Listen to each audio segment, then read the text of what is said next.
There is a dangerous doctrine that has been spreading through the churches like wildfire.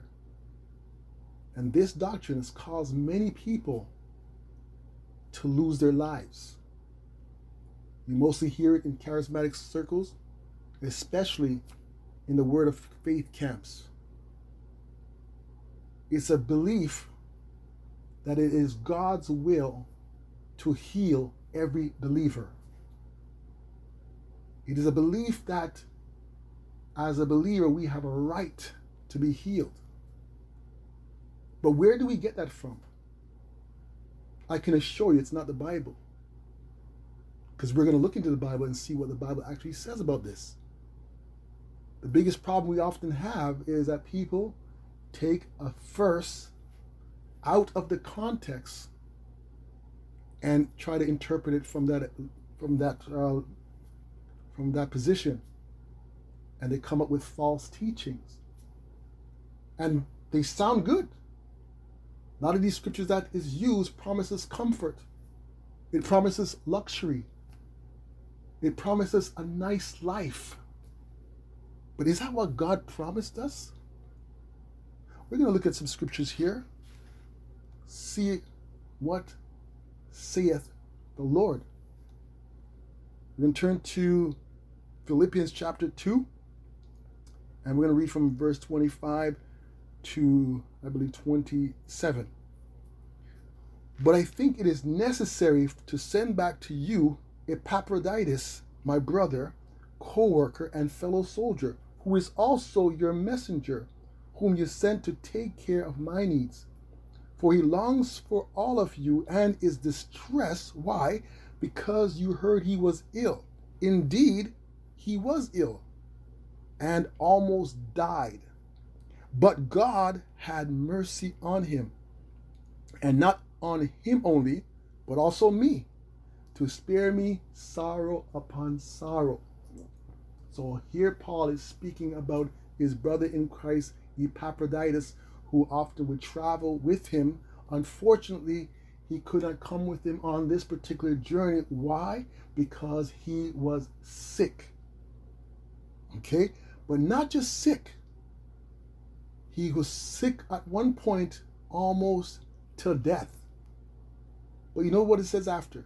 But God had mercy on him. In other words, it wasn't Epaphroditus' right.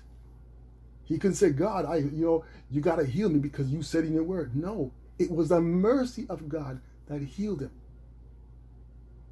But in either way, he could not make the journey with Paul. He was not well enough. Okay? So, we see here, Paul, who had a healing ministry, could not heal Epaphroditus. I'm sure Epaphroditus prayed for himself, laid hands on himself, but he couldn't be healed. I'm sure the saints that heard about his sickness were praying for him also, but that wasn't enough. Understand something. Even if you have a healing ministry, your healing ministry does not operate independently of God. You are not the healer. He is the healer. You can't walk around in hospitals, lay hands on everybody and think think that you're going to heal them. You're not the one who's healing them. Any gift you have is a grace of God, and it operates based on his will. All you have to do is avail yourself, but ultimately, God is the one that manifests the gifts, whatever that gift may be. Let's read on. 2 Timothy 4, verse 20.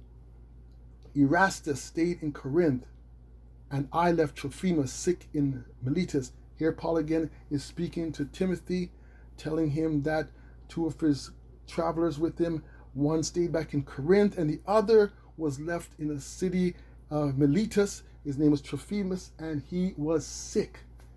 He was so sick that he could not travel with Paul. So here we have another person who was too sick to travel, even though the great healer, I shouldn't say great healer, the one with a healing ministry could not make Trophimus well enough to travel. Trophimus, I'm sure, prayed, the saints prayed, but ultimately, God had a purpose for keeping Trophimus back. And it's not for us to understand the mind of God. His ways and his thoughts are as far as the heavens above the earth. We're just fallible creatures. He's infallible. We're finite beings, and he's an infinite God. His ways are above our ways. It's not God's will to heal every person. 1 Timothy 5, verse 23. Paul is speaking to Timothy once again. He says, stop drinking only water and use a little wine because of your stomach and your frequent illnesses. Your frequent illnesses. Timothy was sick often, even as a man of God, even as an apostle and evangelist. And the healing ministry of Paul could not heal Timothy. Timothy couldn't heal Timothy. Right? Because even in all that, God can still get his glory. Let's go to the final verse, 2 Corinthians chapter 12. And here Paul is speaking to the Corinthian brethren. He says, I must go on boasting. Although there's nothing to be gained, I will go on to visions and revelations from the Lord. And he keeps on speaking about a man that he saw, but he's really speaking about himself that saw all kind of revelations. And let's go to verse 4. Was caught up to paradise and heard inexpressible things that no one is permitted to tell. I will boast about a man like that, but I will not boast about myself except about my weaknesses. Even if I should choose to boast, I would not be a fool, because I would be speaking the truth. But I refrain, so no one will think more of me than is warranted by what I do or say, or because of the surpassingly great revelation.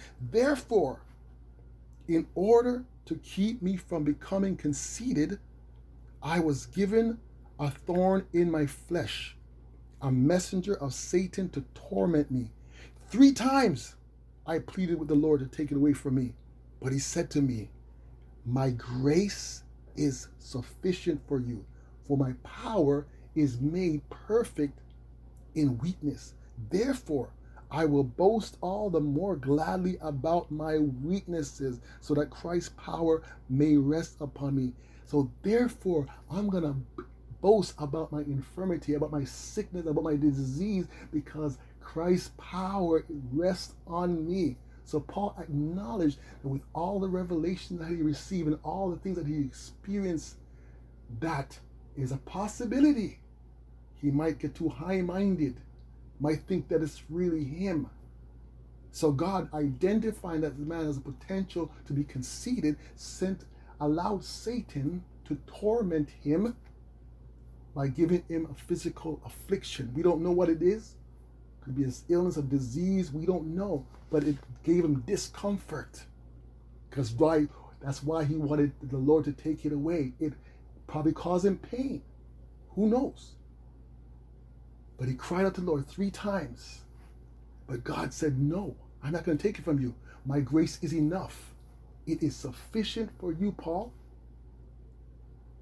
So God can get glory even in adverse conditions.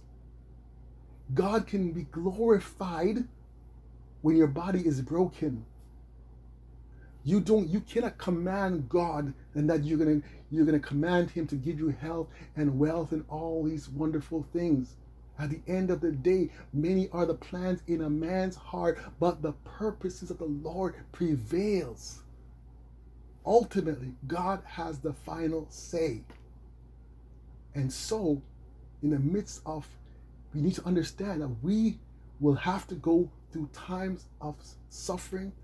Sometimes we have to go through a fiery trial of affliction, but everything we go through is for the glory of God, that God will be exalted in our infirmities. I saw a video recently about a young man, not a young man, an older man actually, but he's been sick for many, many years. I think he's paralyzed from the neck down, I believe, and he just gets around in a wheelchair. People have to take care of him. He can't take care of himself. But even in that, he still has peace and joy. He's still worshiping God. And that in itself is a powerful testimony that even if a man in the body is not experiencing divine health, and even if you're not experiencing wealth, in the worst situation, God can still get glory because people are looking at him and his life is a testimony that God is with him, that he has peace in the midst of the broken body. So God doesn't need you to be healthy to bring him glory. He doesn't need you to have $1 billion to bring him glory. Many have gone through hard times and challenges, and there were blessings in disguise, because at the end of the day, all things work together for good for them that love the Lord and are the called according to his purpose. I had to throw that his a few times in there because it's really all about him. It's not about you, what you want in this life and all that stuff. It's about you submitting yourself to God, and whatever life throws you, that you're going to learn to trust him and that he will bring glory out of your life. So anybody out there, you think you have a healing ministry and you can heal everybody? It doesn't work like that. God is the healer. You're not the healer. If you're a so-called prophet, it's God who does the work through you. Whatever your gift is, you cannot boast. You cannot take credit for it. It is simply the grace of God. And listen to me. There's a lot of people out there, they would claim that, I see the Benny Hinn's and all those people then claim that God would use them to heal people. And if people are healed, they take the credit for it. It's their faith that brought the healing. But if the person's not healed, they blame it on the person not having faith. So which is it? Can't have it both ways. Is it your faith that gets people healed, or is it the person's faith?